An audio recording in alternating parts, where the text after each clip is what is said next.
हाय viewers, आज आपण बनवणार आहोत पेरूची चटणी. तर इथे मी एक पेरू घेतलेला आहे, ह्याची आपण चटणी बनवणार आहे. तर पेरूची चटणीसाठी साहित्य मी सांगते तुम्हाला. 1 मूठ कोथिंबीर घेतली आहे, 1 मूठ घेतलाय पुदिना, अर्धा लिंबूचा रस, 4 लसणाच्या पाकळ्या, हा अर्धा इंचापेक्षा पण कमी आला आहे. आणि आहेत मिरच्या. तुम्ही मिरचीच्या ऐवजी लाल तिखट पण वापरू शकता. आणि मिरची तुम्हाला किती तिखट चटणी हवी त्यानुसार ॲड करायची आहे. आता आपण सगळ्यात आधी पेरूचं साल काढायचं आहे आणि ह्याच्या बिया जर कडक असतील तर त्या देखील आपण काढून घेणार आहोत. हे पहा व्ह्यूअर्स, इथे मी पेरूचं आहे ना तोंडाचा भाग काढून घेतलेला आहे. आता आपण ह्याचं साल काढून घेणार आहे. हा जो आहे ना, ह्याला तायवानी पिंक पेरू म्हणतात. हा तायवानी गुलाबी पेरू आहे. तुमच्याकडे आपला गावरान जो देसी पेरू असतो त्याची पण तुम्ही चटणी बनवू शकता. साल आहे ना, पेरूची तुरट असते, त्यामुळे मी इथं साल काढून घेतली आहे.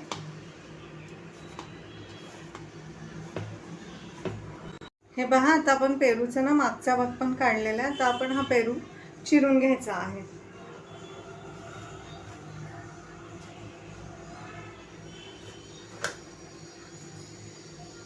हे पहा, आता ह्याचा बियांचा भाग जो आहे तो आपण काढून टाकायचा आहे.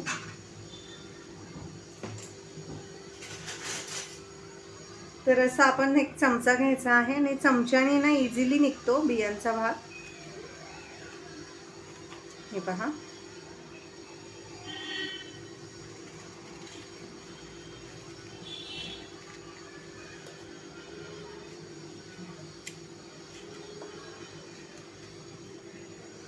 हे पहा, पूर्ण पेरूच्या बिया निघलेल्या आहेत.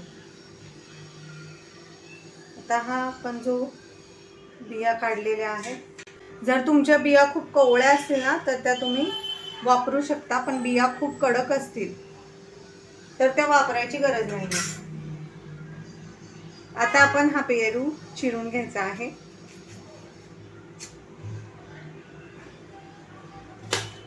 बारीक बारीक ह्याच्या फोडी करून घ्यायच्या आहे.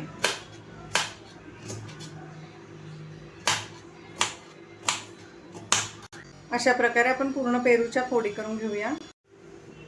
हे पहा व्ह्यूअर्स, इथे मी पेरू चिरून घेतलेला आहे चटणीसाठी. तर हा खूप मोठा पेरू असल्यामुळे मी अर्धाच वापरते इथे चटणीसाठी. आता ह्या अर्ध्या पेरूसाठी हे आपण घेतलेलं साहित्य, कोथिंबीर, लिंबू, पुदिना. आता मी तुम्हाला इथे दाखवते की आपण ह्याच्यात काय ॲड करणार आहे. अर्धा चमचा काळं मीठ ॲड करायचं. काळ्या मिठामुळे खूप छान टेस्ट येते चटणीला. चवीनुसार मीठ, साधं मीठ आपलं. साधं मीठ चवीनुसार टाकण्यापेक्षा थोडंसं कमी घ्यायचं आहे, कारण आपण काळं मीठ पण ॲड करतोय.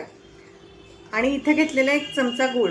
जर गूळ नसेल तर तुम्ही साखर वापरली तरी चालेल, किंवा नाही तुम्हाला टाकायचं गूळ किंवा साखर तर ऑप्शनल आहे, तुमच्या आवडीनुसार आहे. तुम्हाला आवडत असेल तर टाकाय. हलकीशी गोड चव येते त्याला. 2 चमचे भाजून केलेला शेंगदाण्याचं कूट हा ह्याच्यासाठी टाकायचं आहे की चटणीला पाणी सुटतं आणि पाणी वेगळी चटणी वेगळी असं होऊ नये, ह्याच्यासाठी 2 चमचे भाजलेले शेंगदाण्याचं कूट आपण टाकतोय. आता आपण चटणी वाटायला घेऊया.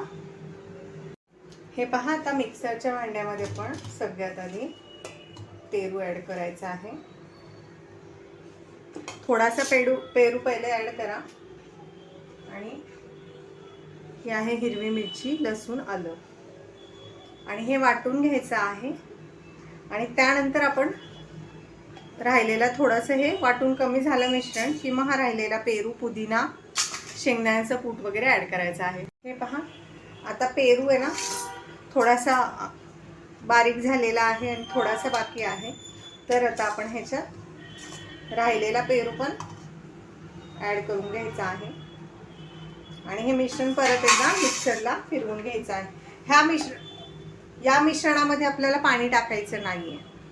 पहा, आता आपलं पेरूचं मिश्रण जे आहे ना ते बारीक झालेलं आहे. तर आता आपण ह्याच्यात चवीनुसार मीठ, गूळ, काळं मीठ ॲड करून हे मिक्सरला फिरवून घ्यायचं आहे. ह्याच्यातच आपण थोडासा लिंबाचा रस ॲड करायचा आहे. लिंबाचा रस ऑप्शनल आहे, तुम्हाला आवडल्यास टाका, नाही आवडत नाही टाकल्यास, तुमच्याकडे अवेलेबल नसेल तरीही चालेल. आणि आता कोथिंबीर आणि पुदिना, आता हे आपण ॲड करून मिक्सरला बारीक वाटून घ्यायची आहे चटणी।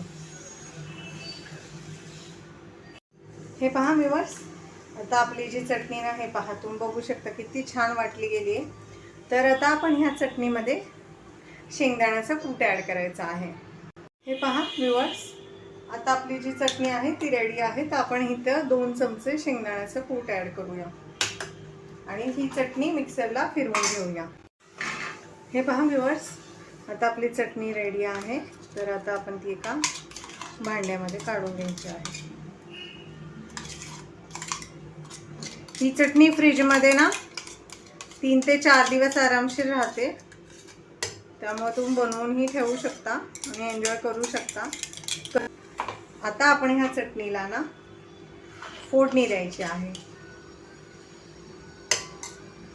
तर आता आपण आपल्या चटणीला फोडणी देऊया। हे पहा व्ह्यूअर्स, इथे मी छोटंसं कडलं घेतलेलं आहे, त्यात 1 चमचा तेल टाकलेला आहे।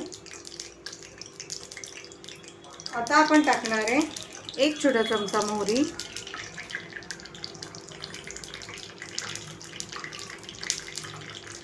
1 छोटा चमचा जिरं, 2 चिमूट हिंग,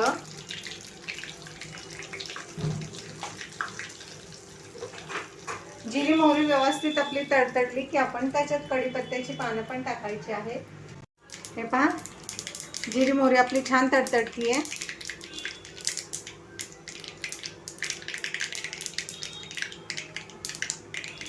आता आपण गॅस बंद करायचा आहे आणि नंतर कढीपत्ता ॲड करायचा आहे। हे पहा, बघू शकता तुम्ही।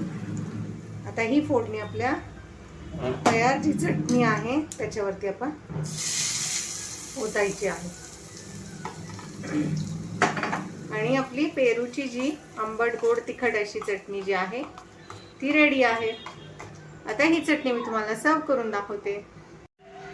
हे पहा व्ह्यूअर्स, आपली मस्त मस्त अशी यम्मी यम्मी पेरूची चटणी कशी दिसतीये ना, टेस्टी टेस्टी यम्मी यम्मी।